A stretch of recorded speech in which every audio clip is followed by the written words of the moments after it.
What's up everyone, this is Lei again. If you don't live around California, SoCal has been raining for probably 3 weeks.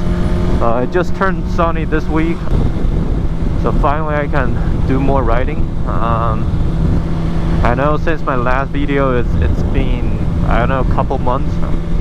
I can't really remember, but it's been pretty busy from work, or you know, just some my own personal thing that kind of like holding me back spending time on YouTube. And honestly, as a new, I wouldn't even call myself a YouTuber. I'm just making video for fun. There's no profit, there's nothing, and I only have like 11 subscribers. So shout out to you guys, thank you for subscribing. I'm not making that many videos. This is not my full-time. I'm not trying to be a full-time YouTuber. So last night I saw a comment on my last video talking about like what's the feeling, what's my thought of switching, you know, jumping from 400cc to 600cc bike. So basically he is looking for buying a Kawasaki ZX6R and asking my opinion. You know, there are plenty of YouTubers making videos about buying a 600 as a first bike. Like, is it a great idea? Like, can you do it? Is it doable? Is it safe? But I've seen those videos too, because you know, I was just looking for my first bike not too long ago, about half a year ago. I didn't have the titanium ball to think about getting a 1000. So I didn't want to kill myself. I'm not intending to kill myself, so I'm not even searching videos on, hey, can I buy a 1000 to be my first bike. It sounds stupid to me already. It's just my opinion.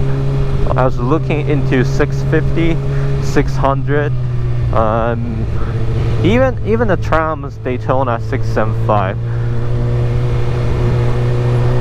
and some naked bikes, because at the time I didn't know, like, how am I gonna use it? Am I gonna commute with it? Am I gonna do a lot of freeway mileage or a lot of city riding? So I didn't know which one that I'm gonna go with until I test rode my friend's 400cc Ninja 400, and as a first bike, as first experience riding on the street, that thing is like plenty fast. Like you're not gonna get bored riding a 400. It's faster than 300cc R3, I believe. And on freeway, you can comfortably cruising at about 80 miles an hour. But so there's a but. I think, my personal opinion as a new rider, 400 is amazing doing city riding, because it's so light and because the power is so forgiving. Like, you're not gonna fuck it up like by just turning too much throttle at low gear. And obviously as a new rider, our right hand, our right wrist is not fully tuned in for motorcycle, because like, if you haven't ride a motorcycle before, even lower cc bikes or scooters, you're not comfortable with the motion of twisting your hand and applying as a giving throttle, because you're so used to either driving a car and your hand just doing nothing. It's not trained to do that. And for 400cc, why it's so amazing as a new rider's bike, because the throttle is very soft. I wouldn't say it's lazy, but it's not that sensitive compared to a 600cc bike. Like I said before, I don't have much experience, but that's where I came from the 400 to 600. The first thing I got to a 600 immediately is the throttle. It's just I feel I have to be so much more careful to apply throttle mid-corner. Even 600 you need to be careful because just you're not used to the motion of twisting your wrist to apply speed. Another thing that you should consider if you're gonna get a 600cc bike is that it is a lot heavier physically, like you feeling it. It is a lot heavier than 400cc bike or 300cc. Now they're sitting at about like 350, 360 pounds, and this Gixxer 600 is sitting at around 415 pounds, so that's like 50 pounds heavier. And trust me, you do feel it. It's not like cars like 50 pounds apart, like you don't feel it. Because you're maneuvering with your body, your weight, and you feel every weight of it. It makes low speed maneuvering extra hard for new riders because it requires more balance, more skill.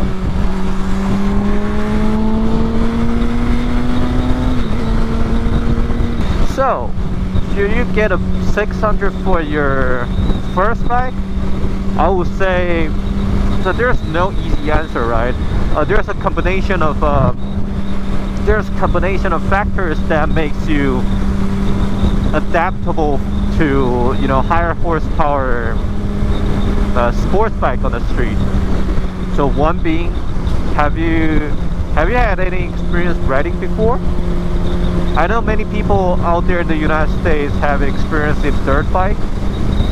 If you haven't, you already have the skill to control two wheels on the ground and make it, and it requires a lot more skill, the braking technique on the dirt, throttle control.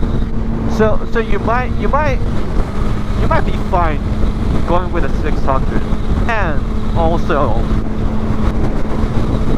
like depends on the age you're at. Let's say you're a 19-year-old, 20-year-old.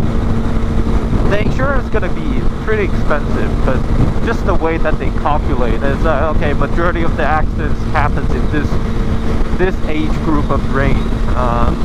So let's make insurance higher because that's how insurance companies do business, and that's how they have to protect their business as well. So having higher CC, like higher displacement bikes is just going to be financially a lot more stress.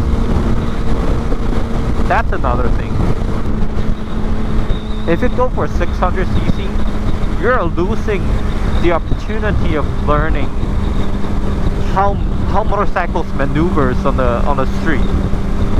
So because I started on 400, I know how a light motorcycle feels like. Like it's flickable. Even though it's not fast, but in the corner it's very rewarding. I had two Miatas before. People comparing Ninja 400 to the motorcycle Miatas because of that. It's just because they have such a low horsepower, but enough for the street, and it's amazing at the corner. That's what you don't get. If you're a first rider, you don't even know how to lean, you don't even know how to position your body in a corner. You lose the opportunity to get that feeling. It's like, okay, let me get a first car. Okay, let's see. Alright, I want to get a Hellcat. It's an amazing car. It has 700 horsepower, and you will never get a feeling of learning how to drive responsibly and not get yourself in trouble, basically. But if you're a more experienced rider, or you have experience in riding, and you're at the age of 30, 35, or a more, let's say, a more mature mindset, then I would say you can go for it, because you're responsible. So if you have that kind of mature mindset, you're probably going to be fine with a 600 on the street, because you do things more carefully. You're not going to be reckless. You're not going to put anyone on the street in danger, because motorcycles can do so much more than most cars on the street. And you're small, you can squeeze through spots, and you can filter. That all requires some sort of a skill and mindset, like how far you're seeing. Even though I'm just riding here, I'm positioning myself to a point that there's always an escape route. So let's say any car merge into me, or someone traveling fast behind me, or just like emergency brake up front, there's a way that I can always see that I can go. So if you're controlling a heavier bike, or just something that's overpowered for your skill set, that becomes really dangerous, really scary for you to ride, and you will feel scared, because you feel like you're controlling a missile in a bunch of cars that doesn't know what they're doing.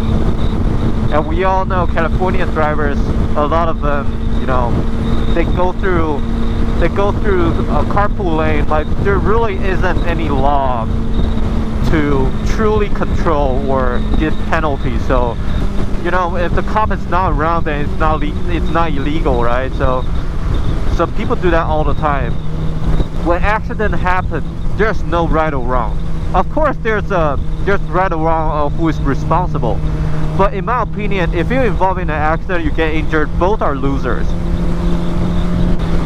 You probably get yourself a permanent injury through your lifetime, and that is not worth anything. Like you can't at the end of the day walk away and say, oh, I'm on the right way, like this guy is responsible for all of that. No, you're still a loser, because you didn't avoid it when you could have.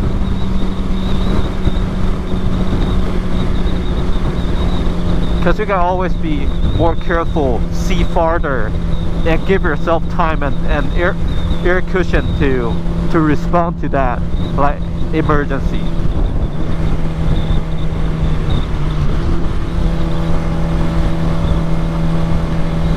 So in my opinion, yes, you can start on a 600 if you're more mindful, have a great mindset, mature mindset, knowing what you're doing, not trying to put anyone on the road in danger.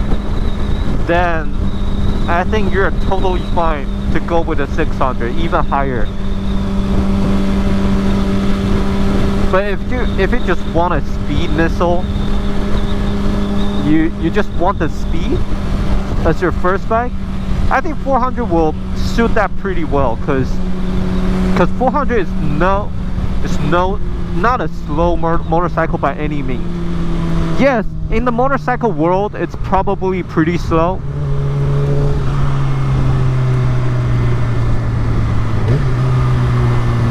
In the motorcycle world, like, there's so many motorcycles do like sub 3 or 3 seconds 0 to 60. That's like supercar speed, right? And you can't experience that unless you have like $200,000 in the bank. The bar is high to entry the supercar world. But 400, so in comparison, 400, if you're a lighter guy like me, I'm about like 170 or 5'7", and I weighs around 145 pounds. A Ninja 400, if you do it right, that's you having the right skill. The 0 to 60 time on Ninja 400, if you're at 145 pounds, is about 4 seconds flat. And that is That is E92 M3 0 to 60 time, or maybe a little bit faster. And E92 M3 is a VA version of M3, the only generation. It's a freaking fast car. Not today's standard, but it's a fast car. And you can get that with a 400cc. And if you think that is not fast enough for you,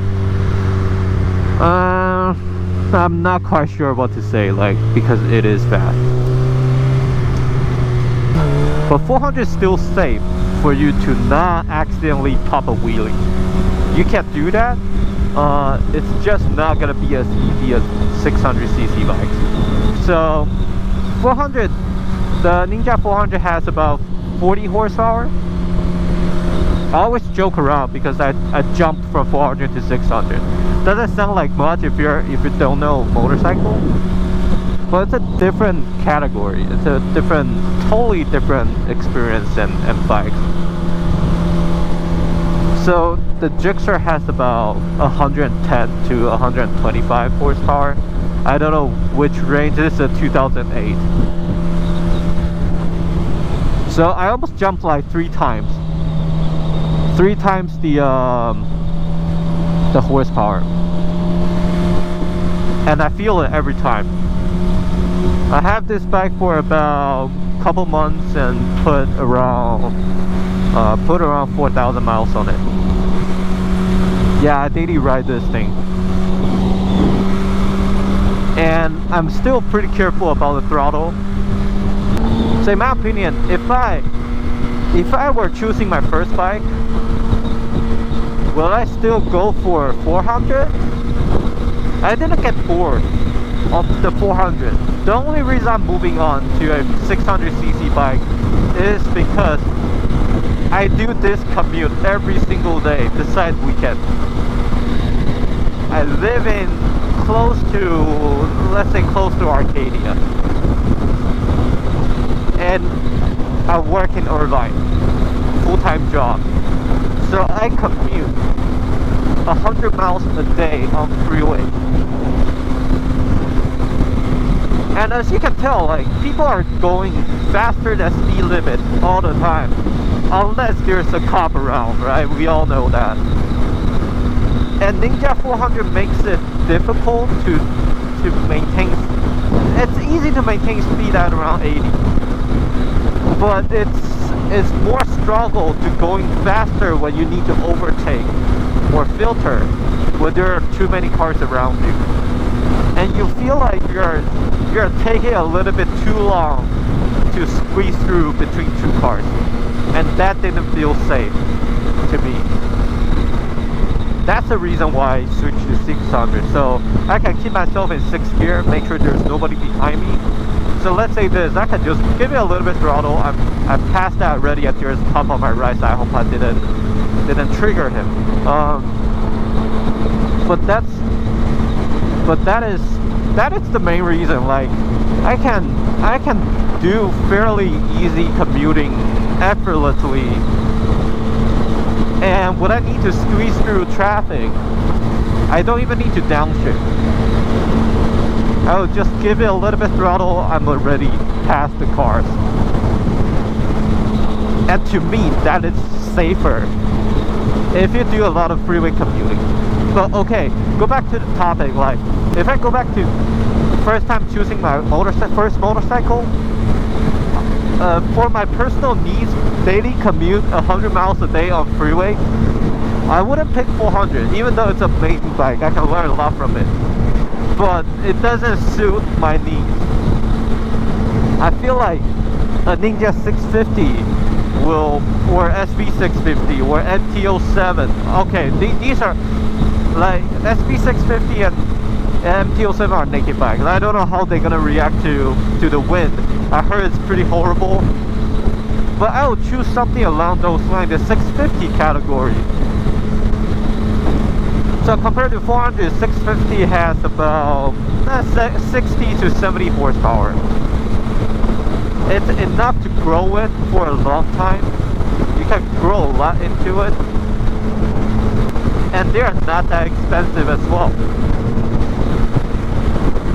So I'll do that. Go 650 as my first bike instead of the 400, but I wouldn't, me personally wouldn't go with 600.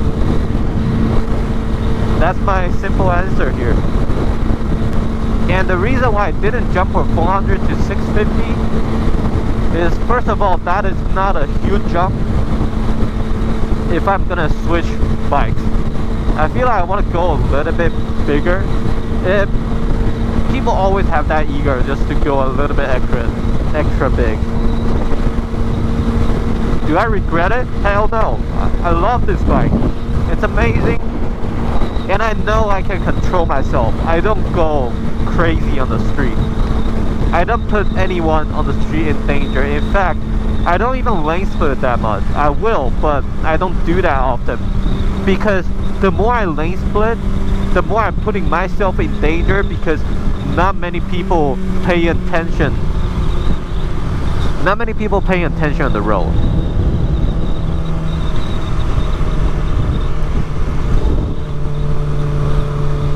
And nowadays, social media, people use their phones all the time to watch freaking TikTok when they're driving. It's stupid. I think that's a bigger problem than speeding. I need to give myself so much space just to make sure no idiots around me. I hope this video gives you a good idea of what I'm thinking coming from a new rider. I put 4,000 miles on this bike, and I put 4,000 miles on my Ninja 400 before I sold it. So yes, I sold the Ninja 400. Unfortunately, financially, I am not able to keep two motorcycles. So I have a total of 8,000 miles experience in riding. Mostly freeway.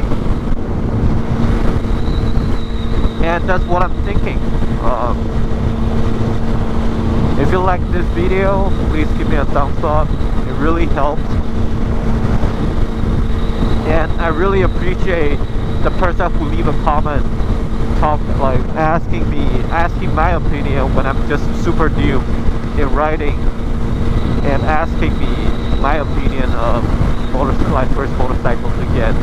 So I hope this video is informative. If that's what you're looking for, I hope you find an answer through my video. But there are more videos talking more deeply about those bikes in comparison. So yeah, so that'll be the video for today. I hope you guys enjoyed it. It would be awesome if you guys can leave comments if you have any questions or anything that you need to know from a new standpoint. I'm totally happy to give my opinion on it. Alright, I'm on my way to work, so peace out, and don't forget, ride safe.